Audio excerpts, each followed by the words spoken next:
Semangat pagi teman-teman kreatif di sini. Jumpa lagi ya dengan podcast yang ketujuh yang dibawakan oleh Bu Koni untuk tidak berbeda dan tidak jauh dan tidak akan meninggalkan ekonomi kreatif. Oke, definisi industri kreatif. Nah, tadi ekonomi kreatif itu terbagi macam-macam. Ada modelnya, ada nilainya, kemudian ada industrinya. Saat ini kita akan bahas nih definisi industri kreatif itu seperti apa. Didefinisikan sebagai siklus kreasi, produksi dan distribusi barang dan jasa yang menggunakan kreativitas dan model intelektual sebagai input utama. Kemudian industri kreatif ini terdiri dari seperangkat pengetahuan yang berbasis aktivitas. Ya, perlu digarisbawahi nih, seperangkat pengetahuan yang berbasis aktivitas ya. Jadi nggak cuman kita hanya diangan-angan atau sebagai ide aja, tapi berbasis aktivitas. Jadi harus kita real, harus kita bentuk, harus kita menjadikan hal yang nyata.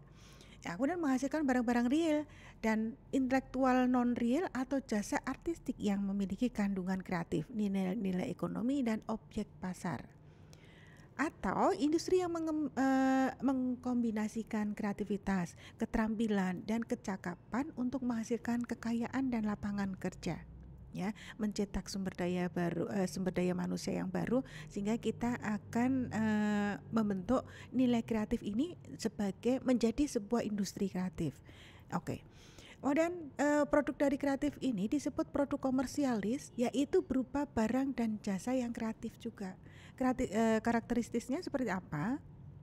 Industri kreatif memiliki karakteristik umum seperti fluktuasi, pertumbuhan nilai tambah, fluktuasi, pertumbuhan jumlah perusahaan, dan fluktuasi, pertumbuhan penyerapan tenaga dan memiliki tingkat teknologi dan produktivitas modal yang relatif konstan.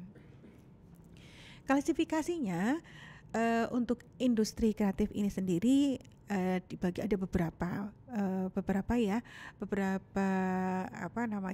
teori atau beberapa pendapat. Salah satunya atau salah beberapa itu berdasarkan UKDJMS model terdiri atas periklanan, arsitek, seni, pasar barang antik, kerajinan, desain, pakaian, film, video, musik, pertunjukan kesenian, penerbitan perangkat lunak atau software, kemudian televisi dan radio, serta video dan permainan komputer. Tapi bukan dirangkum lagi, kalau berdasarkan yang sudah dimaksudkan atau sudah dijalankan oleh pemerintah sendiri bahwa untuk industri kreatif ini berdasarkan klasifikasi tersebut, yaitu baik itu dari UNCTAD dalam Creative Economy Report tahun 2008 halaman 14 mengklasifikasikan industri kreatif ke dalam beberapa kategori sebagai berikut. Heritage, kemudian seni atau arts, kemudian media yang terdiri atas percetakan, media penerbitan, kemudian baik itu penerbitan buku-buku, surat kabar, publikasi lainnya, audiovisual meliputi film, televisi, radio, dan siaran lainnya, serta kreasi fungsional yang terdiri atas desain, kemudian meliputi interior, grafik, mode, dan perhiasan. Media baru meliputi perangkat lunak, ini permainan seperti bermain video ya, atau yang kita sering jumpai itu pada video game.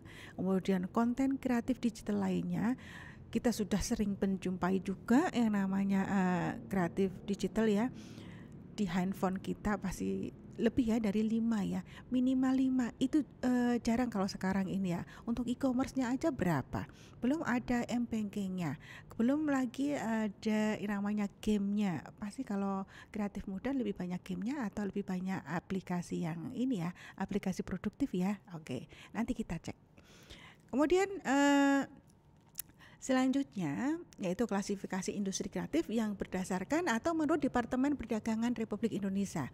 Nah, ini tadi yang di atas itu berdasarkan beberapa teori atau menurut beberapa tokoh atau tokoh ekonomi. Tapi untuk dari Indonesia sendiri sebagai Departemen Perdagangan Republik Indonesia itu ada 14 ya. Tapi sebelumnya di podcast 1 Bu Koni menyebutkan ada 17 industri ya. Di sini hanya penggabungan saja bahwa video, film, dan fotografi ini tergabung. Tapi kalau di podcast Bukoni yang nomor 1 itu ada video, film sendiri, fotografi sendiri ya. Jadi ada 17 yang tercantumkan, sama saja nanti. Nah, itu ada periklanan, arsitektur, pasar barang seni, kerajinan, desain, pakaian, video, film, dan fotografi, permainan interaktif, musik, seni pertunjukan, penerbitan dan percetakan, layanan komputer dan perangkat lunaknya, televisi dan radio, riset dan pengembangannya. Nah, teman-teman kreatif bisa memilih nih mau di mana ya yang ide itu akan termunculkan. Ide di bidang periklanan kah, di arsitektur kah, pasar seni kah, kerajinan kah, musik kah, video kah, atau permainan interaktif dan sebagainya. Itu tergantung dengan masing-masing teman-teman kreatif ya. Apa yang nantinya akan dimunculkan di sini, apa yang nanti akan saya bentuk menjadi sebuah nilai tambah itu. Kemudian peranan industri kreatif itu memiliki peranan penting ya teman-teman kreatif, yaitu dalam perekonomian nasional maupun global, karena memberikan kontribusi terhadap berbagai aspek kehidupan, baik secara ekonomi maupun non-ekonomi.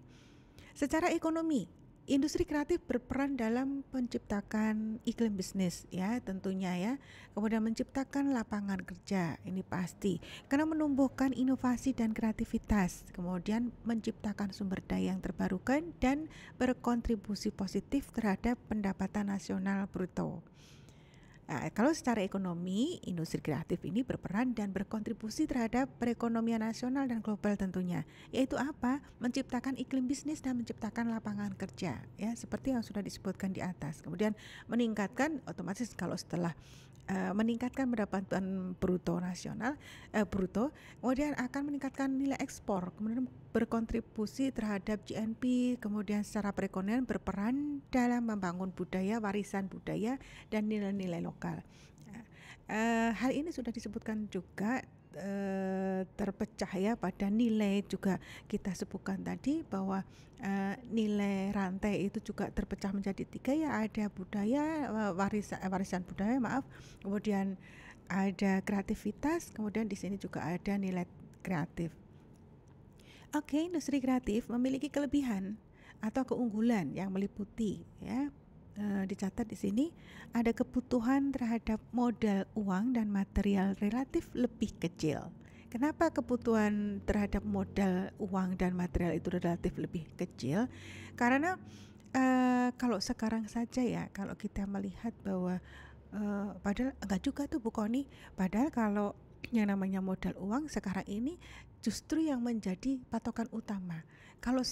Kalau orang mau membuat sebuah bisnis atau mau melakukan sebuah entrepreneur, itu pasti nomor 1 yang dipikir modal, iya enggak? Tapi modal itu kan tidak hanya uang, tidak hanya sebagai materi. Modal itu yang terpenting nomor 1 adalah SDM. Kalau kita modal uangnya sebesar apapun, sebanyak apapun, tapi SDM-nya tidak sesuai atau SDM-nya tidak produktif ya, kemudian SDM-nya tidak mau berkembang, tidak memunculkan ide-ide, jadi buat apa untuk modal uangnya kalau kita tidak ada? Untuk apa sih uang ini sebenarnya? Jadi nomor 1 justru sumber daya manusia ya, kreativitas. Karena apa? Ide itu muncul dari mana? Dari SDM itu. Baru nanti setelah kita membuat sebuah planning bisnis, baru kita akan muncul di situ modal bermacam-macam kan. Ada modal itu atau kita murni modal itu pure untuk dari modal kita sendiri, join kah bersama tim atau rekan, atau modal itu berasal dari pihak ketiga atau bank, leasing dan sebagainya ya. Kemudian fleksibel terhadap perubahan sehingga lebih tahan terhadap goncangan eksternal. Kreatif muda kita lebih ini ya, yang namanya ini pasti yang namanya di dunia bisnis itu tidak ada yang berjalan itu mulus-mulus aja. Tapi pasti dalam perjalanannya nanti ada berproses. Proses itu akan tentunya akan kita alamin, baik itu proses ada hambatan, kemudian ada ujian, kemudian ada bahkan nggak ujian dan hambatan, bahkan akan mengalami yang lebih tragis lagi, bahwa sama sekali tidak berjalan padahal modal sudah keluar, padahal sudah terbentuk sebuah perusahaan. Itu bisa dimungkinkan. Nah, untuk itu fleksibel terhadap perubahan itu dibutuhkan atau diperlukan teman-teman kreatif ya, sehingga kita lebih settle atau lebih tough dalam menghadapi apabila nanti terjadi sebuah hambatan. Kemudian kelincahan dalam bermain, terutama dalam distribusi dan pemasaran. Nah, ini kelincahan dalam bermain maksudnya gimana? Emangnya apakah ini perlu kita harus hiperaktif dan sebagainya? Bukan seperti itu maksudnya. Jadi di sini kelincahan dan dalam bermain itu adalah bahwa kita mempunyai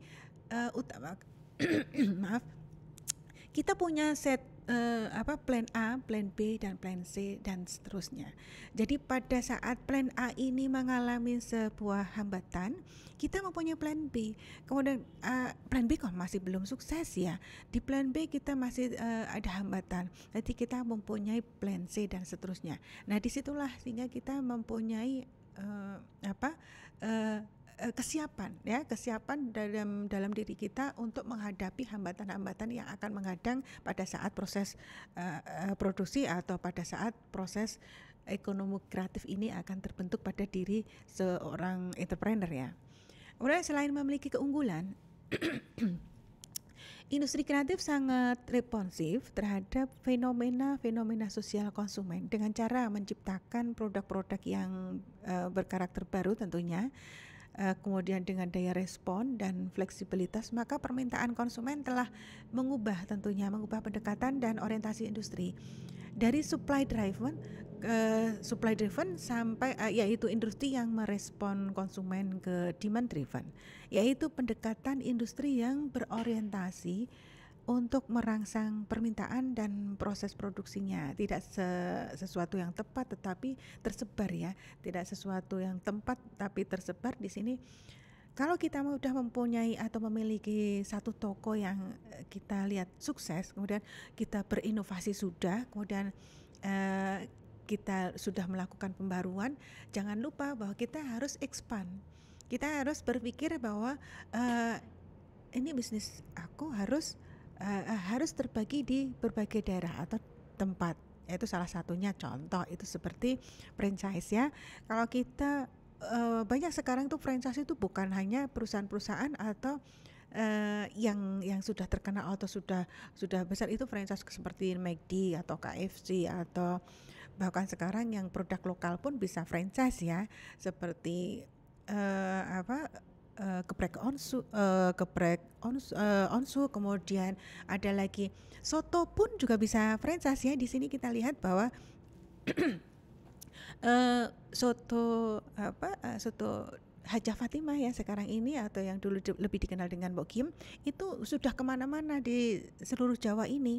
Jadi, dan mereka bukan produksi Anda pribadi, atau dalam arti di sini adalah ownernya hanya Anda, tapi owner ini bisa dimiliki oleh teman-teman Anda atau teman-teman kreatif yang lain ya, yang di sini akan bersedia untuk melakukan sebuah join ya. Jadi ada tempat-tempat bahwa jadi geprek onsu atau mungkin soto Hajah Fatimah ini bisa sampai kemana-mana karena akan melakukan kolaborasi expand ke daerah-daerah yang lain. Ya, ini yang akan membantu kita lebih bertahan lagi, sehingga tidak hanya di satu daerah yang kemudian nanti suatu saat ada perkembangan atau era baru bahwa produk kita akan tidak muncul lagi atau bahkan tidak diminatin oleh para konsumen. Jadi kita harus tetap expand ya teman-teman kreatif. Jadi kita harus belajar. Kemudian kalau sudah produk kita sudah dilihat atau sudah diketahui oleh konsumen, harus expand gitu, karena disinilah nilai yang akan memberikan dampak yang positif. Kita bisa memperluas lagi untuk penyebaran SDM-nya, kemudian kita menciptakan tenaga SDM baru di sini. Jadi ini sangat lebih positif gitu ya. Dan franchise itu tidak harus perusahaan-perusahaan yang besar, tapi kita bisa melakukan franchise di tengah jalan. Bu, kalau saya misalnya belum ini perusahaan saya belum besar ya. Kemudian saya masih banyak belajar nih dan saya masih bersaing dengan di daerah sendiri. Itu bagaimana saya bisa franchise? Tentu saja bisa saja karena mungkin di daerah yang lain produk Anda akan lebih oke, lebih dikenal oleh masyarakat setempat karena culture-nya pasti akan beda-beda. Mungkin dari culture yang berbeda itu yang menciptakan bahwa masyarakat akan lebih mengenal produk Anda, gitu ya. Oke.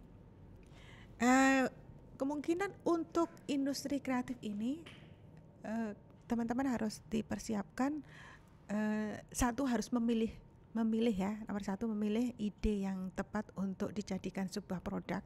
Kemudian setelah kita sudah memilih, kemudian sesuaikan dengan passion kita, yang produk itu notabene-nya hal yang akan kita sukai ya, itu lebih diutamakan. Memang belum tentu hal yang kita sukai itu akan menjadikan sebuah produk yang sukses, tapi paling tidak apa hal yang kita sukai, kita akan selalu mencari jalan bagaimana bahwa orang itu akan merespon akan produk yang sesuai dengan passion kita atau sesuai dengan hobi kita. Jadi teman-teman jangan merasa kecil hati bahwa kita harus mencari atau hanya sebagai follower, tapi kalau bisa menjadi seorang leader itu lebih baik lagi. Oke, kita akan bahas lagi berikutnya di podcast ke-7. Untuk saat ini tetap semangat untuk teman-teman kreatif di sini. Terima kasih. Wassalamualaikum warahmatullahi wabarakatuh.